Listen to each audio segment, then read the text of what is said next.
plaisir que je m'adresse à vous aujourd'hui à l'occasion de ce déjeuner dédié à l'environnement. Je voudrais tout d'abord... C'est avec un immense plaisir que je m'adresse à vous aujourd'hui à l'occasion de ce déjeuner dédié à l'environnement. Je voudrais tout d'abord remercier le directeur de la DUC, M. Baba Dramé, d'avoir bien voulu répondre à l'appel du programme pour la promotion de l'état de droit de la Fondation Konrad Adenauer. Monsieur le directeur, votre présence nous honore et rehausse cet événement qui est pour nous d'une grande importance pour la promotion de la justice, la bonne gouvernance, la démocratie et le bien-être social qui constituent en réalité le cœur de notre mission. Mesdames et messieurs, je ne saurais débuter ce mot d'ouverture sans féliciter notre partenaire à cette activité, l'Océanium de Dakar. Je suis vraiment impressionné par l'excellent travail que vous faites en faveur de la protection de la biodiversité et de la nature au Sénégal. Vous en apercevez après le visionnage du film qui vient de passer. Il reste une communauté dynamique pour la préservation de la nature terrestre comme maritime. Je voudrais par ailleurs profiter de cette occasion qui m'est offerte pour remercier toutes ces autorités et hauts responsables qui ont bien voulu faire des déplacements en dépit de vos agendas chargés. Une partie de vous revient de la COP27 avec un programme très fourni qu'on a pu apprécier et dont les prochaines étapes seront déterminantes pour le pays du Sud. Vous nous témoignez ainsi votre engagement pour l'état de droit, à cause pour laquelle on se retrouve ici. À cet effet, le programme que j'ai le plaisir de diriger a le mandat de... D'entre vous ont reçu cette brochure qui fait un peu l'état de lieu de la thématique avec un appui de chiffres alarmants qui exigent forcément une prise de conscience de notre part. Au Sénégal, c'est à peu près 193 000 tonnes de déchets plastiques qui sont produites chaque année, dont seulement 8 000 tonnes sont recyclées. Pour la seule région de Dakar, l'estimation du potentiel de déchets plastiques sur la base d'une quantité de production journalière de 1500 tonnes de déchets solides urbains se chiffre à 89 700 tonnes par an, dont 78% représentent des emballages plastiques. Nous sommes tous conscients du dilemme imminent car interpellés par deux faits majeurs, à savoir l'impératif de préserver notre environnement face à la nécessité de développer nos industries. Nous voulons traiter aujourd'hui la problématique de l'utilisation et de la production du plastique au Sénégal, 2 ans après le vote de la loi numéro 2204 du 8 janvier 2020 relatif à la promotion et à la réduction de l'incidence sur l'environnement des produits plastiques. La loi de 2020 a eu l'ambition de renforcer celle de 2015 relative à l'interdiction de la production, de l'importation, de la détention, de la distribution, de l'utilisation de sachets plastiques, de faible micronage et la gestion rationnelle des déchets plastiques.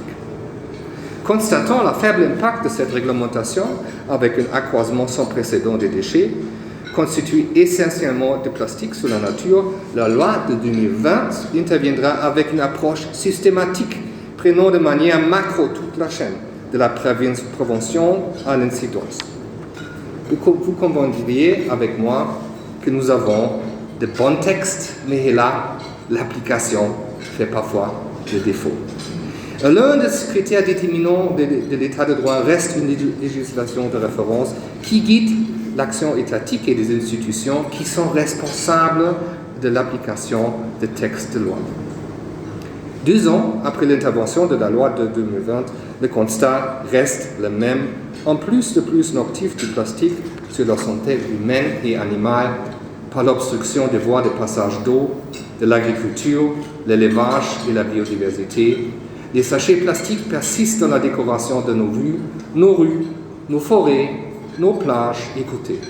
Ils dictent désormais leur loi. L'objectif avec ce déjeuner, c'était vraiment de pouvoir mettre sur la table ces questions, la question de cette loi plastique et de qu'est-ce qu'on peut en faire à présent, maintenant qu'on a un cadre juridique qui nous permet de bâtir finalement le Sénégal de demain et si possible sans plastique, voir comment est-ce qu'on peut faire, qui peut intervenir, à quel niveau, à quel échelon, comment peuvent aussi s'imbriquer les politiques de l'État et les organisations non gouvernementales comme l'Océanium pour pouvoir vraiment construire une dynamique et importante finalement pour se débarrasser de ce plastique qui nous envahit. L'objectif.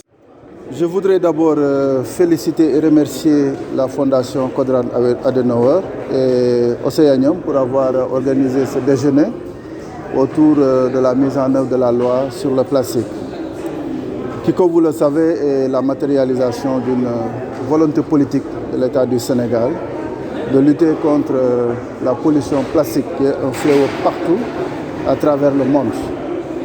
Alors, cette loi qui a été votée le 30 décembre 2019 a été promulguée le 8 janvier 2020 par M. le Président de la République et entrée en vigueur le 20 avril 2020. Alors, depuis cette date, l'État du Sénégal s'est engagé dans sa mise en œuvre. Mais je dois dire que cette mise en œuvre est confrontée à des difficultés. Et la plus grande difficulté, c'est l'entrée en vigueur dans un contexte de Covid. Comme vous le savez, le 20 avril 2020, on était en plein Covid. Et appliquer une loi qui interdit des produits dont certaines populations, certaines entreprises dépendent pour développer leurs activités, peut avoir des incidences négatives sur ces communautés, sur ces entreprises. C'est la raison pour laquelle l'État du Sénégal avait apporté des flexibilités pour éviter qu'il y ait un choc sur ces communautés. Mais je dois avouer que nous sommes dans la mise en œuvre parce que comme vous avez pu le constater, régulièrement les services de l'État sont sur le terrain pour faire des missions de contrôle, pour prendre les produits qui sont prohibés, mais également interdire l'entrée sur le territoire national de certains produits qui sont aujourd'hui complètement interdits par la loi, notamment les déchets plastiques.